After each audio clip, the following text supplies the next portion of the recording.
तो दोस्तों, कल के परफॉर्मेंस के बाद रियल मैड्रिड ने अनाउंस कर दिया कि वो रियल मैड्रिड है। जिस तरीके से मैड्रिड ने सेकेंड हाफ में खेला, that is how we should be playing. The fast quick counter attacks, that is what I want to see. वो डायरेक्टनेस, वो अटैकिंग फुटबॉल ही मेरे को देखना है भाई मैड्रिड के खेलते हुए। बिकॉज जिस तरीके से हमने पिछले मैच में खेला था ना, it raised a lot of eyebrows. बहुत सारे क्वेश्चंस उठकर आ रहे थे। एंड सच बताऊं तो कल के मैच में भी नेगेटिव्स हैं जिनके बारे में अपन बात करेंगे। लेकिन अगर तुम इस चैनल पे नए हो और तुमने सब्सक्राइब नहीं किया तो तुम क्या कर रहे हो भाई? फटाफट से इस चैनल को सब्सक्राइब कर दो, इस वीडियो को लाइक करना और इस वीडियो को एंड तक जरूर देखना। एंड मेरे तहे चाहे दिल से भाई दरख्वास्त है कि मेरे फटाफट से 17,000 सब्सक्राइबर्स हो जाए भाई। ये मेरी ख्वाहिश है, मेरी मरने से पहले ख्वाहिश है। तो सपोर्ट करो यार इस चैनल को। खैर भाई, कल के मैच के बारे में बात करते हैं। फर्स्ट हाफ के बारे में प्राइमरीली बात करते हैं बिकॉज वहीं पर बहुत सारे नेगेटिव्स निकल कर आ रहे थे। सबसे बड़ा नेगेटिव, सबसे बड़ा पॉइंट, एम्बापे और रोड्रिगो के बीच में केमिस्ट्री नहीं है। एम्बापे और रोड्रिगो ने कल दो पास भी एक साथ नहीं करे थे। दोनों के बीच में कोई केमिस्ट्री नहीं बिल्ड हो रही है, कुछ पासिंग कुछ नहीं हुई है between those two players. And दोनों ही आमने सामने आजू बाजू खेलते हैं भाई। स्ट्राइकर खेलता है एम्बापे और राइट विंग पे खेल रहे हैं Rodrigo. And it is very important, very very important कि कार्लो एंचेलोटी इस चीज पे कुछ करे, कोई सोल्यूशन निकाले। बिकॉज ये दो प्लेयर्स के बीच में अगर केमिस्ट्री नहीं बनेगी ना, तो कल को आगे जाके चैंपियंस लीग वाले गेम्स में प्रॉब्लम आएगी। आई नो कि ये थोड़ी सी अर्ली वीक्स है, अर्ली डेज है for that new front trio. Time लगता है चीजों को डेवलप होने में, बनने में। पर भाई आपको अब धीरे धीरे करके दिखाना पड़ेगा बिकॉज अब चैंपियंस लीग भी बहुत धीरे धीरे आने वाली है। एंड उससे पहले you have to be sorted with your attack because यहां पर आपको मिडफील्ड में प्रॉब्लम ऑलरेडी है, जो कि मेरा नेगेटिव पॉइंटेड टू है। उसके बारे में मैं आऊंगा। पर सबसे पहले इस पे वापस टचअप करते हैं। देखो, विनीशियस और एम्बापे के बीच में जो केमिस्ट्री है वो तो दिखती ही है बिकॉज कल विनीशियस ने दो तीन बड़े चांसेस क्रिएट करे थे फॉर किलियन एम्बापे। पर रोड्रिगो ने कोई चांस क्रिएट नहीं करा। इनफैक्ट रोड्रिगो मुझे थोड़ा सा गेम से थोड़ा सा डिस्टिंक्ट ही दिख रहे थे। एट टाइम्स वो सेंट्रल आ रहे थे, एट टाइम्स वो राइट हैंड साइड पे थे। पर रोड्रिगो की एक चीज मैंने बहुत सीजन पहले भी देखी थी, वो ये थी कि वो जो डिफेंस है सामने वाली की, उसको वो स्ट्रेच अपार्ट कर देते हैं। वो अब आजकल वो कर नहीं पा रहे हैं and that is a big worry. Because वो इनकी बहुत बड़ी एसेट रही है उनकी गेम में कि वो बहुत ईजिली और कंफर्टेबली सामने वाली टीम की, ऑपोजिशन की जो टीम रहती है, उसके डिफेंस को बहुत ईजिली स्ट्रेच अपार्ट कर देते हैं। तो उनको अगर वो ये अब कर पाते हैं तो Mbappe will be able to make those in behind runs more comfortably. And players like Arda Guler और फेदे वैल्वर्दे ज्यादा कन्वीनियंटली उनके लिए पेनिट्रेटिव पासेस प्ले कर पाएंगे। तो यहाँ पर रोड्रिगो को थोड़ा सा इंप्रोवाइज करना पड़ेगा। वहीं पर अगर मैं बात करूं with respect to Kylian Mbappe, वो मेरा नेगेटिव पॉइंटर टू है। Mbappe is not able to finish chances and it is a sign of worry. I know eventually Mbappe एक बहुत सेटल्ड प्लेयर लगेगा। I know eventually Mbappe cook करेगा। I know eventually Mbappe Mbappe लगेगा। लेकिन अब धीरे धीरे he has to be patient, he has to be calm and eventually the goals will कम। ये सेम प्रॉब्लम हमने विटनेस करी थी with Cristiano Ronaldo at Juventus, जब 4-5 गेम लगातार Ronaldo was looking for his goal but वो आ नहीं रहे थे। यही सेम चीज एम्बापे के साथ भी दिखाई दे रही है, where he is looking very hungry to kill those chances and get his goals, but they are not coming. And मैं मतलब समझ नहीं पा रहा कि भाई ट्विटर इतना रिएक्शनरी क्यों है। ऑलरेडी लोग एम्बापे को फिनिश डीम कर रहे हैं, all of a sudden I don't know why, I genuinely don't know why. इतना बड़ा प्लेयर है, क्या तुम भूल गए हो कि उसने वर्ल्ड कप 2022 में क्या करा था? क्या तुम भूल चुके हो उसने वर्ल्ड कप 2018 में क्या करा था? या फिर तुम भूल चुके हो कि उसने पीएसजी के लिए क्या करा है? मतलब literally people are crucifying him already. भाई 2-3 गेम ही हुए हैं, उसमें भी उसने एक गोल और एक असिस्ट प्रोवाइड करा है।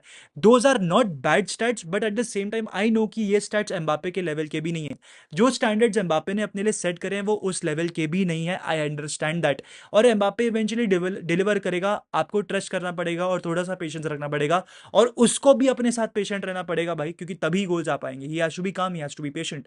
वहीं पर अगर मैं विनी की बात करूं तो फर्स्ट हाफ में विनी नॉन एग्जिस्टेंट दिख रहे थे। ये जो भी नया छपरी वाला हेयर कट करा है, he has to get rid of that. वो पुराना वाला हेयर कट वापस लाना पड़ेगा। ए बिकॉज ये बहुत फालतू दिखता है, बी बिकॉज उसका गेम काफी डिस्टॉर्टेड लग रहा था। विनीशियस ने कल सिर्फ एक शॉट अटेम्प्ट किया है भाई इन 90 मिनट्स। विनीशियस जूनियर, जो प्रोबेबली बेस्ट लेफ्ट विंगर है इस समय वर्ल्ड में, उसने सिर्फ एक शॉट अटेम्प्ट करा कल पूरे गेम में अगेंस्ट न्यूली प्रमोटेड रियल वालाडोलिड।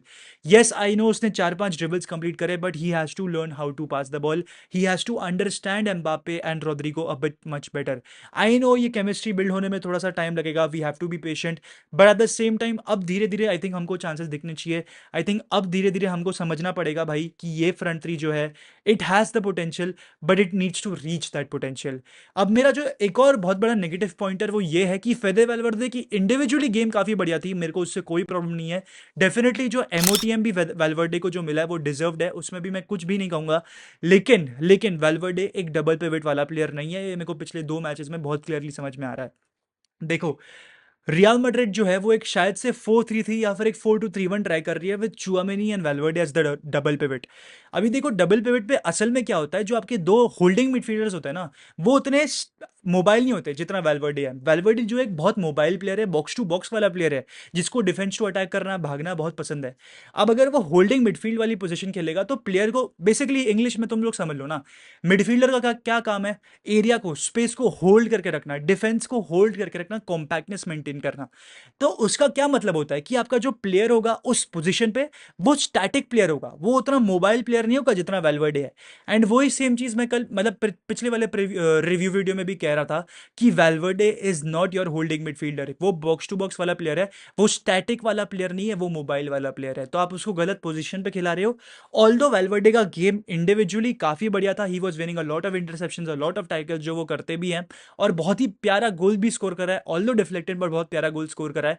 वहां पर I will not take anything from him, but again at the same time Valverde वो प्लेयर नहीं है जो आप सेंट्रली खिलाओगे। बिकॉज अगर आप नोटिस करो, पिछले 2 गेम में मैड्रिड बहुत ईजिली सेंट्रली बाईपास हो रही है, ठीक है, मैंने ये पिछले मैच में भी नोटिस करा था, और कल के मैच में सेकंड हाफ में जब मैड्रिड ऑल अटैक जा रही थी, तब बाईपास बहुत ईजिली हो पा रही थी। And I am pretty sure and I am pretty aware कि जब टोनी क्रूज, चुआमेनी और जो भी मिडफील्ड में बेलिंगम, वैल्वर्डे, जितने भी, जब 4-4-2 हम खेल रहे थे, तब इतना इजीली सेंट्रली बाईपास करना इतना इजी नहीं हो पा रहा था। तो that is a area of worry, वहां पर मैड्रिड को फोकस करना पड़ेगा। किसको खिलाना है होल्डिंग मिडफील्ड में alongside Tchouameni, that is a question. Valverde को आप right hand side of that midfield, जहां पर राइट विंग या फिर राइट मिडफील्ड जो भी आरएम वाली पोजीशन है, आप वहां पर ऑपरेट कराओ अगर आपको एक 4-2-3-1 खेलना है, but he is not that kind of a player जिसको आप डबल पिवट पे खिलाओगे। ये मेरा फोर्थ नेगेटिव पॉइंट है, ठीक है, क्योंकि आप बहुत सेंट्रली इजीली बाईपास हो रहे हो। ऐसे छोटे मोटे गेम्स में वो वीकनेस आपकी दिखाई नहीं देगी, लेकिन जब बड़े गेम्स आएंगे तब शायद से ये वीकनेस बहुत इजीली वल्नरेबल हो जाए। मतलब मैं कहना नहीं चाह रहा, बट वो मैन सिटी वाला गेम रिपीट हो सकता है अगर आप ऐसी सारी मिस्टेक्स कमिट करोगे। ये मेरे 4 नेगेटिव पॉइंट्स थे जो मैंने कल के मैच में देखे। अब पॉजिटिव पॉइंट्स के बारे में बात करते हैं, because we have to end this video on a high note. सबसे बड़ा positive, Militao is back to his brilliant best. भाई, जिस तरीके से मिलिटाओ ने कल खेला है ना भाई, it was exceptional, it was sensational. Militão ने एक बहुत ही सॉलिड परफॉर्मेंस दी कल दोस्तों, एंड आई कैन फाइनली से कि एसीएल के बाद, उसके एसीएल टेयर के बाद, he is finally looking like the Militao we know. And Militao अब से बस अपना लेवल और ऊपर करेगा। एंड मेरे लिए तो, मैं सच बताऊं ना दोस्तों, वैल्वर्डे चलो ठीक है, एमओटीएम जीत गया, डिजर्व भी था, पर Militao for me was the right MOTM, and ये जो मैच था वो डेफिनेटली उसके कॉन्फिडेंस को भी बूस्ट करेगा। दूसरा पॉजिटिव मेरा कल के मैच में ये था कि आर्दा गुलर ने जो सेंट्रली ऑपरेट करके करा, that was also very good to see. मतलब ऑब्वियसली ये सारे मैचेस जो हैं आर्दा गुलर के लिए एक लर्निंग वाले मैचेस है, बिकॉज ऑब्वियसली वो एक काफी यंग प्लेयर है।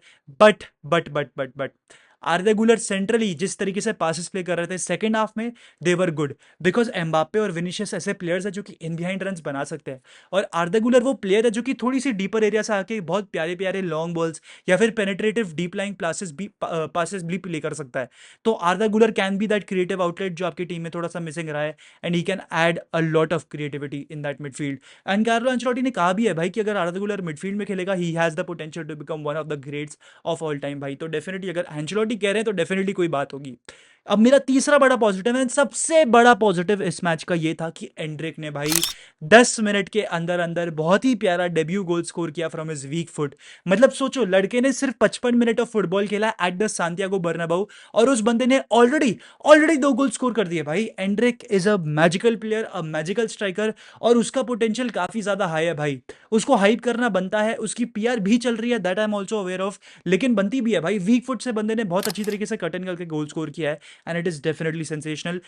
आज का मैच कंप्लीटली मैं देना चाहूंगा टुवर्ड्स आर डेप्थ, बिकॉज जिस तरीके से फोर्थ पॉइंट, ब्राहीम डियाज भाई, ब्राहीम डियाज, लिटरली भाई, लिटरली जिस तरीके से बंदे में परफॉर्म कर रहा है, जो जिस तरीके का उसका टच है, जिस तरीके की वो स्किल्स प्ले करता है ना, I think he is the right sort of balance जो इस टीम को मिसिंग रहा है, जो इस टीम को जिसकी जरूरत रही है भाई। तो ब्राहीम डियाज भी एक बहुत ही सॉलिड परफॉर्मेंस उन्होंने दिया है, एंड बहुत ही प्यारा गोल स्कोर किया है। एंड आई थिंक जिस तरीके का परफॉर्मेंस था ना भाई, क्लियरली मेरे को दिख रहा था, इट इज ऑल बिकॉज क्योंकि हमारे पास बहुत ज्यादा डेप्थ है in that midfield and in that attack. ये सारे पॉजिटिव्स थे भाई फ्रॉम द मैच। एंड आपको देखना है भाई, क्योंकि विनीशियस, रोड्रिगो, एम्बापे अब क्लिक नहीं कर रहे, तो आपको चांसेस और एंड्रिक और ब्राहीम को भी देने पड़ेंगे because they deserve it.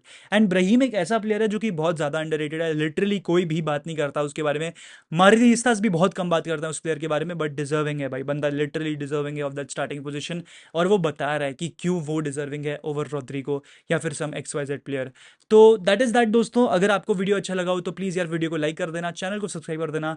And इसी के साथ I will meet you all tomorrow. Hala Madrid इन नमाज हस्ते फिलहाल बामूस रियाल।